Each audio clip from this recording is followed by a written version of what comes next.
Leila Saliha Chudori, lahir 12 Desember 1962, adalah seorang penulis dan kritikus film berkebangsaan Indonesia. Namanya dikenal melalui karya-karyanya berupa cerita pendek, novel, dan skenario drama televisi. Leila merupakan salah satu sastrawan yang mengawali debutnya sejak anak-anak. Karya-karya awal Leila dimuat saat ia berusia 12 tahun di majalah Si Kuncung, Kawanku, dan Hai. Pada usia dini, ia menghasilkan buku kumpulan cerpen berjudul Sebuah Kejutan, Empat Pemuda Kecil, dan Seputih Hati Andra. Pada usia dewasa, cerita pendeknya dimuat di majalah Zaman, majalah sastra Horizon, Matra, jurnal sastra Solidarity Filipina, Menageri Indonesia, dan Tenggara Malaysia. Nama Leila Chudori juga tercantum sebagai salah satu sastrawan Indonesia dalam Kamus Sastra yang diterbitkan Edition des Femmes Prancis disusun oleh Jacqueline Camus. Kamus sastra ini berisi data dan profil perempuan yang berkecimpung di dunia seni. Pada tahun 2001, Leila menjadi salah satu juri Festival Film Asia Pasifik yang diadakan di Jakarta. Tahun 2002, Leila menjadi juri Festival Film Independen Indonesia, SCTV. Tahun 2010 dan 2011, Leila juga menjadi juri Indonesian Movies Awards, sebuah festival film yang diselenggarakan RCTI. Leila terpilih mewakili Indonesia mendapat beasiswa menempuh pendidikan di Lester B. Pearson College of the Pacific, United World Colleges, di Victoria, Kanada. Lulus sarjana Political Science and Comparative Development Studies from University Tehran, Kanada. Sejak tahun 1989 hingga kini bekerja sebagai wartawan majalah Berita Tempo. Leila S. Chudori bercerita tentang kejujuran, keyakinan, tekad, prinsip, dan pengorbanan. Mendapat pengaruh dari bacaan-bacaan, buku-buku yang disebutnya dalam cerpen-cerpennya. Yang kita ketahui dari riwayat hidupnya ialah Franz Kafka, pengarang Jerman yang mempertanyakan eksistensi manusia. Maka tidak mengherankan apabila Leila S. Chudori memperlihatkan tokoh-tokoh cerita yang mempunyai kesadaran yang dalam dan hasrat jiwa yang bebas merdeka. Leila juga menggunakan imajinasinya untuk meruak ruang dan waktu, penuh ilusi dan halusinasi, angan-angan dan hayalan. Leila melukiskan kejadian-kejadian secara paralel dan simultan, berbaur susup-menyusup untuk saling memperkuat kesan pengalaman dan penghayatan. Leila juga mensejajarkan pengalaman pribadi, membaurkannya dengan cerita mitologi. Dengan teknik pembaruan seperti ini, terjadi dimensi baru dalam pengaluran cerita. Satu hal lain yang istimewa dalam cerpen-cerpen Leila, bahwa dia tidak ragu-ragu menceritakan hal-hal yang tabu bagi masyarakat tradisional. Gaya cerita Leila intelektual sekaligus puitis. Banyak idiom dan metafor baru di samping pandangan falsafi baru karena pengungkapan yang baru.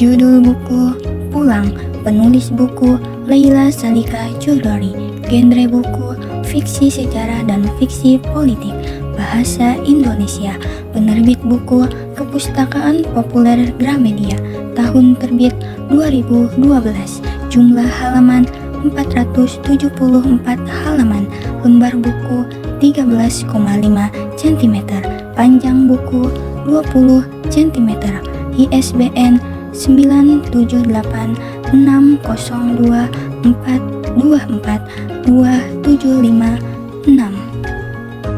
Judul buku Laut Bercerita, penulis buku Laila Salika Chudori, genre buku fiksi sejarah, bahasa Indonesia, penerbit buku Kepustakaan Populer Gramedia, tahun terbit 2017, jumlah halaman 379 halaman, lembar buku 13,5 cm, panjang buku 20 cm, ISBN 9786024246945. Judul buku Namaku Alam, penulis buku Laila Salika Chudori, genre buku fiksi sejarah, bahasa Indonesia, penerbit buku Kepustakaan Populer Gramedia, tahun terbit 2023, jumlah halaman 448 halaman, lembar buku 13,5 cm, panjang buku 20 cm, ISBN 9786231340825.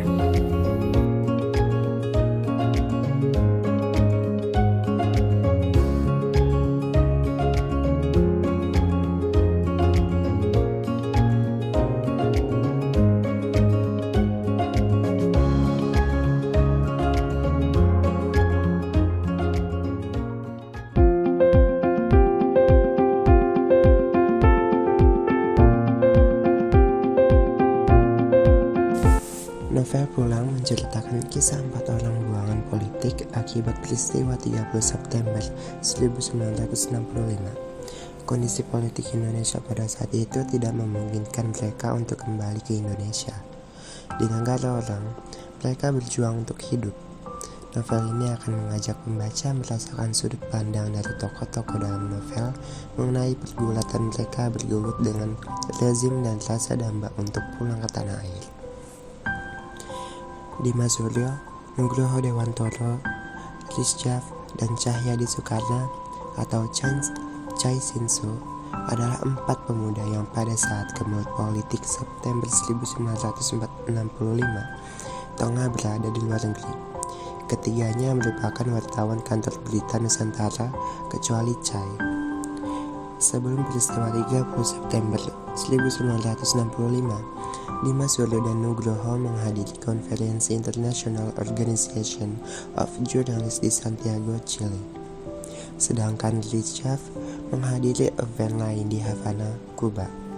Di lain pihak, Chai beberapa waktu setelah peristiwa 30 September 1965, dia pergi ke Singapura.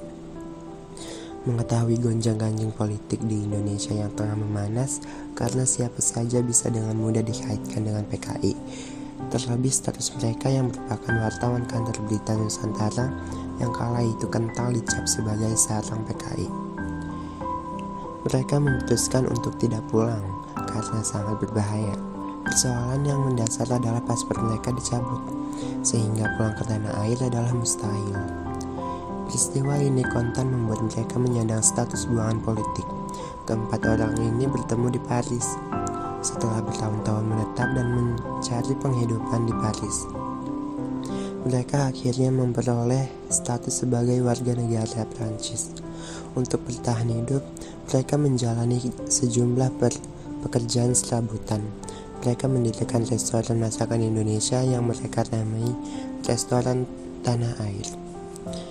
Dimas Suryo, salah satu tokoh di novel ini, menikah dengan perempuan Prancis, yaitu Viviane de Verroux, berhasil memperoleh visa dan menginjakkan kaki di Indonesia pada Mei 1995. Viviane memiliki misi untuk menyelesaikan tugas akhir perkuliahan dengan merekam pengalaman korban peristiwa 30 September 1965.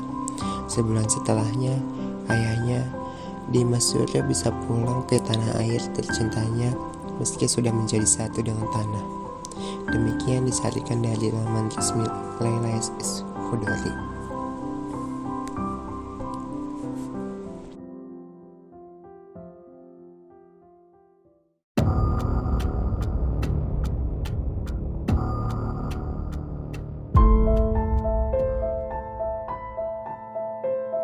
Laut bercerita, matilah engkau, mati. Kau akan lahir berkali-kali.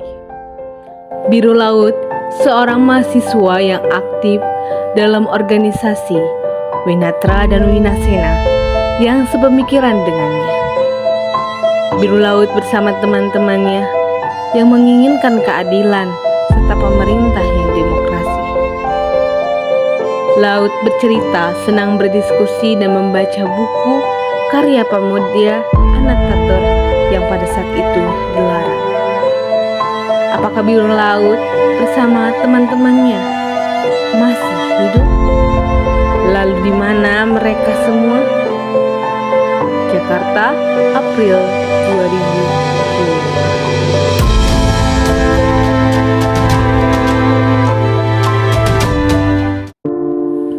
Jakarta, April 2002. Mas Laut, ini hanyalah surat imajinatif yang kutulis di dalam hati, yang kukirim dalam gerimis hujan, yang kelak akan menguap entah bagaimana caranya.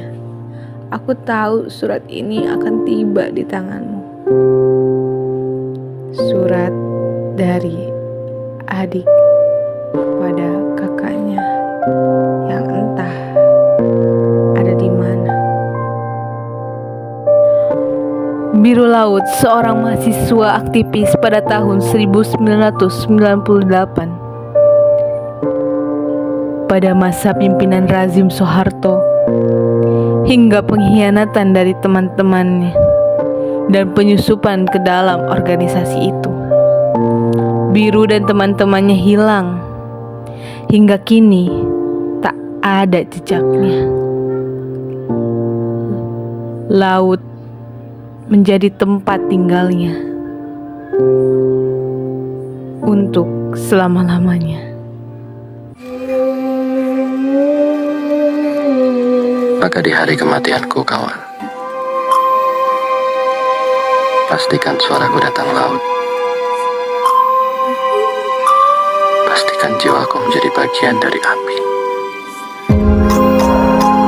Pastikan ruhku menghidupi sajak ini.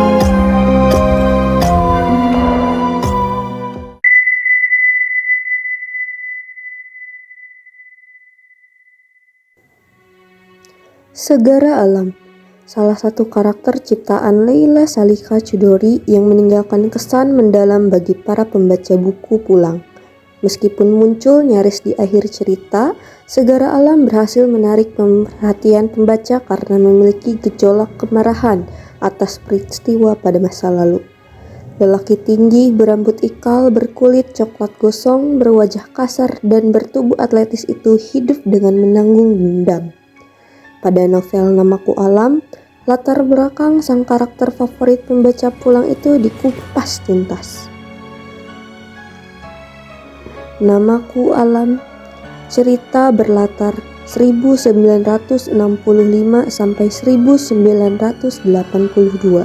Pembaca diajak menjenguk alam pada masa kecil hingga duduk di bangku sekolah menengah atas. Sejak kecil ia dicap sebagai anak pengkhianat bangsa karena ayahnya terlibat dengan sebuah organisasi seni yang dihitamkan dalam sejarah. Fotografi memori yang membuat semua pengalaman masa kecil traumatis terekam jelas di kepalanya dan terus memperdalam perasaan dendam alam. Terutama peristiwa kelam ketika langit berwarna hitam dengan garis ungu, lalu bulan bersembunyi di balik ranting pohon randu. Sekumpulan burung nasar bertengger di pagar kawat sedang mencium aroma manusia yang nyaris jadi mayat bercampur bau mesiu. Pengalaman traumatis dan syahdu tentang alam ini ditulis dan dirangkai Leila, yang pastinya membuat mata pembaca membuka lembaran novel Namaku Alam hingga akhir. Menurut Leila, ending novel ini mengandung dualitas makna, yakni harapan dan kegelapan. Gelap sendiri merupakan perwujudan dari tubuh alam yang di dalamnya mengandung sejarah gelap Indonesia yang tidak tercantum di dalam sejarah resmi. Novel berakhir dengan kegelapan karena sampai sekarang sejarah belum diperkaya atau dilengkapi dari apa yang tertulis oleh Hari Orde Baru. Tidak pesimis, karya ini menjadi harapan bagi banyak pihak, termasuk keluarga ekstapol yang diasingkan di negaranya sendiri.